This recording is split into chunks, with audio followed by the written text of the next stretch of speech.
Guys, good afternoon. Welcome back sa aking YouTube channel. For today's video, check natin ang 2025 Honda HR-V 1.5 RS EHEV CVT Honda Sensing Crystal Black Pearl. Guys, ito yung top of the line variant ng ating Honda HR-V.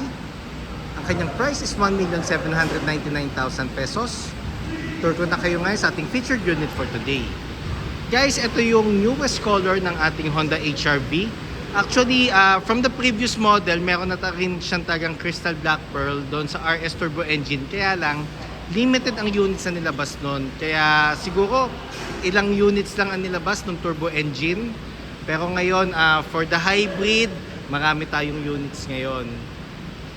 And isa to sa mga best-selling units or vehicles ngayon sa Philippines.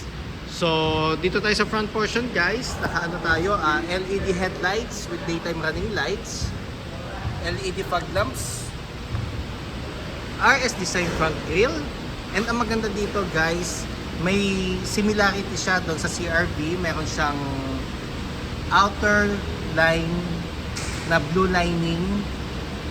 Yun nga lang, wala siyang transparent cover. Sa lower front bumper naman natin, guys, pasensya na medyo madumi yung unit. Very limited kasi unit nito, kaya kailangan talaga ma-vlog na rin siya kaagad. Kasi very in demand ngayon ng mga Honda HR-V ngayon. Sa lower front bumper natin, meron tayong matte black lower front grille with sign na maroon accent. And sa baba nung maroon accent na yan, meron siyang chrome, guys.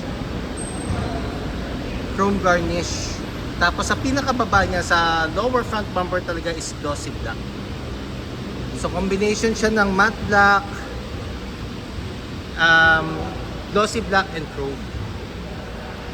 And ang maganda dito sa front grille niya, guys, is trapezoid ang kanyang shape. Actually, yan na ang mga designs normally ng mga car manufacturers. So it's more on nandoon na tayo sa futuristic theme or concept ng mga sasakyan. Pakita ko lang uli ang ating front portion. Regarding naman sa engine, guys, 1.5. So sa lahat ng hybrid ng Honda, si HR-V lang ang naka 1.5 kasi yung Civic natin and CR-V naka 2.0. Horsepower is 129, torque is 253, front wheel drive, double overhead cam. Actually, ang maganda dito, guys, hybrid na siya. Yun ang pinaka-unique selling point niya. Mas fuel efficient siya compare sa mga mechanical engines. So, nandun na rin tayo sa transition na it's more on hybrid and full electric vehicles na ang nilalabas sa market. So, consumption nito mas mas efficient compare sa normal mechanical engines. And equipped na nga rin pala siya, guys, ng Honda Sensing. It's more on additional safety features.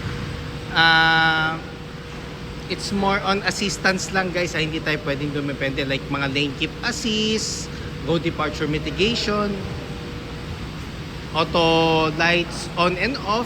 After 15 seconds, mag-off siya. Just in case maiwan mo yung headlight na bukas, pag off mo ng engine, 15 seconds, mag-off siya. Kaya yun ang mga additional safety features ng ating Honda Sensing. Dito naman tayo sa passenger side. So nakaano na siya, guys, sa 18-inch RS design alloy wheel. So two-tone siya, guys, combination ng chrome and glossy black. Ang kanyang front brakes is ventilated disc. MacPherson strut ang ating suspension naman sa harap. Then ang ating fender, guys, is glossy black na. Ground clearance is 196 mm. Ang maganda dito, guys, yung side seal niya is combination ng glossy black and chrome.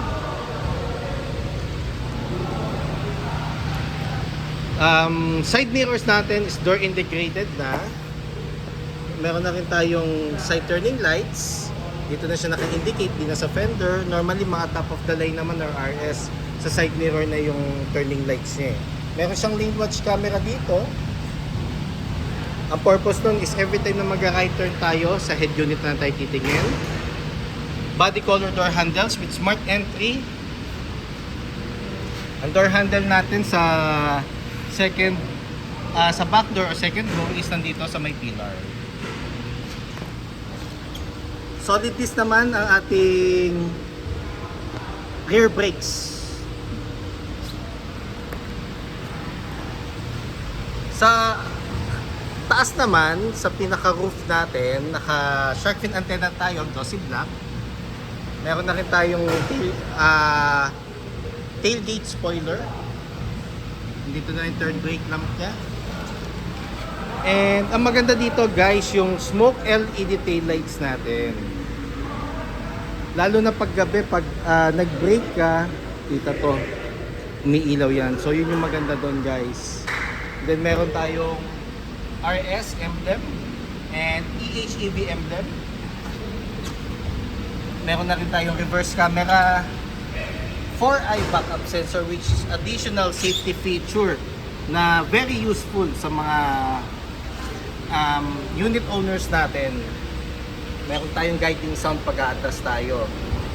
Ang ating lower rear bumper naman is combination ng glossy black and chrome. Pakita ko lang yung back portion natin guys.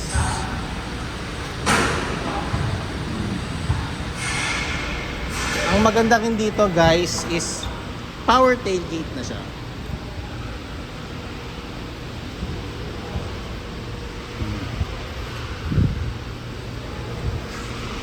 Ito ang ating compartment guys. Meron na rin tayo tonneau cover.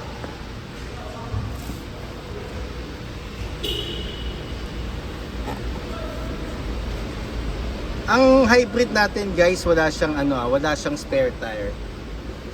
Same siya ng CR-V. Tire inflator siya and sealant ang kasama. Yun siya guys. Saka ko lang ulit.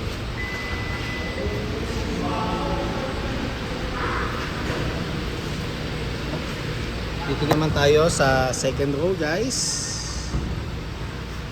Ito yung door panel ng ating second row. Combination ng leather with maroon accent. With leather and red stitches naman sa armrest. Sa may window switch naman, meron siyang accent na glossy black.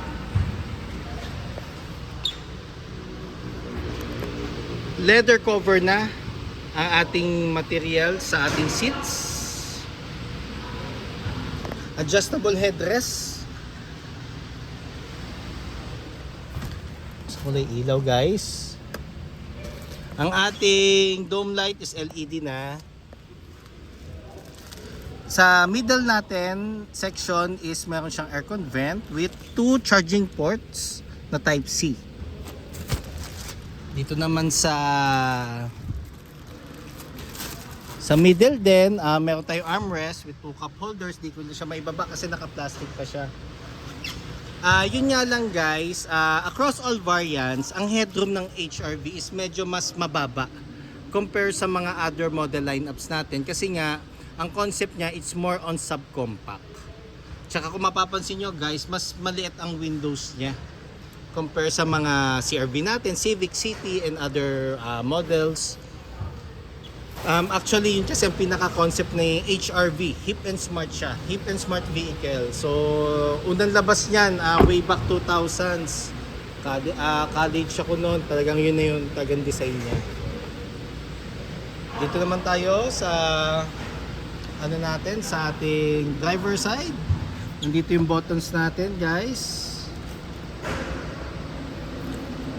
Power folding side mirrors, adjustment ng mirrors, left and right. Ito yung knob. Central door lock, window switches. Naka-power seat sa tayo, guys ha. Medyo madilim lang. Pero naka-power seat sa tayo sa driver seat. Tapos ang leather seats natin is with red stitches. Sakay lang tayo, guys.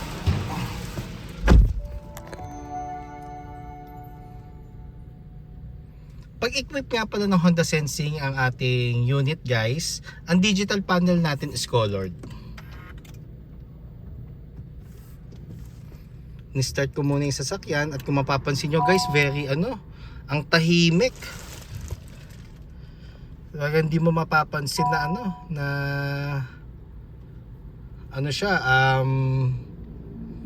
na naka-on. Off ko lang uli muna guys. So yung panel natin guys dito sa portion na to is digital. Kung mapapansin nyo, buksan ko lang uli yung pinto. Tapos siya, combination ng analog and digital. Ang ating audio control naman dito sa steering wheel guys, meron na tayong hands-free telephone assist, din yung audio control, Honda Sensing and adaptive cruise control. Meron na rin tayo paddle shifters, plus and minus sign. Then sa likod ng paddle shifters natin, nandito yung switch ng headlights and fog lamps. For the wipers, push start button na rin siya guys. Ang ating steering wheel is tilt and telescopic. Pwede ko siyang i-forward papunta sa akin, and back, up and down. Depende sa sa preference nyo guys. Meron tayong air diffuser naman dito sa ating mga aircon vents. So pag ito nakaangat, yung angle ng hangin niya is kalat. Not unlike itong, pag ito nandito, naka lang siya, naka single, one direction lang ang kanyang pagbuga ng hangin. Then sa audio unit naman natin, touchscreen audio unit na siya with Apple CarPlay and Android Auto ready na. With Honda Connect na rin siya. So siya, meron siyang app sa cellphone na pwede mong i-access yung unit mo to be more accessible. Pwede mo siyang i-lock, pwede mo siyang start. Meron siyang mga maintenance reminder. Sorry, nabubulol ako guys. Meron siyang locator and many more. Ang ating aircon buttons naman is bumalik sa knob, which is a good thing. Nandiyan yung thermostat, ang fan. Portion na to is more on mga pang cellphone. Meron tayong ports, universal port for mirroring, and Type-C naman for charging. Meron na rin tayong wireless charger port guys.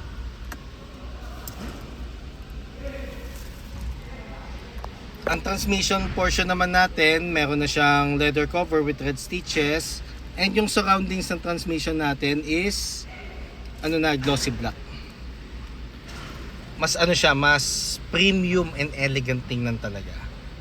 Mapapansin nyo guys. Sa baba naman ng transmission natin, 2 cup holders. Drive mode, meron tayong Eco, Normal and Sports mode. Hill descent control, electronic park brake, and brake hold. Ang brake hold guys, gagamitin lang natin siya pag stop and go sa traffic. Pag magpapark naman tayo na matagal or off na natin yung engine, electronic park brake ang gagamitin natin. Armrest, leather na siya guys with red stitches. Console box, mapapansin nyo rin yung door panel natin dito sa passenger seat, very premium. Ating passenger seat, glove box guys. Diyan natin lalagay warranty booklet, owner's manual, insurance policy na hard copy just in case meron tayo na copy, pero normally mga soft copy na lang ini-issue ng mga insurance company, and ORCR na hindi expired. Ating visors na merong mirror na and light. Ang ating map light na LED na. Same goes dito guys sa passenger seat. Pero ang natin guys, ang passenger seat natin is manual adjustments pa rin. Ang naka power seat lang is yung driver side. Off ko lang guys. So guys, yun lang. Just in case you have any concerns, feel free to call or text 0906-386-8937 or visit me at 598 EDSA Balintawak, Caloocan City. And look for me guys, Ross Oliver Cruz, ang inyong friendly sales manager here at Honda Cars Balintawak. Looking forward to meet you here guys and render my services to you. Kindly subscribe na nga rin pala sa aking YouTube channel para maging updated sa mga susunod na videos, and pa-follow na rin sa aking Facebook, Ross Oliver Cruz, ng aking Facebook page, Honda Cars Balintawak Best Deals by Ross Oliver Cruz. Yun lang guys, thank you and God bless.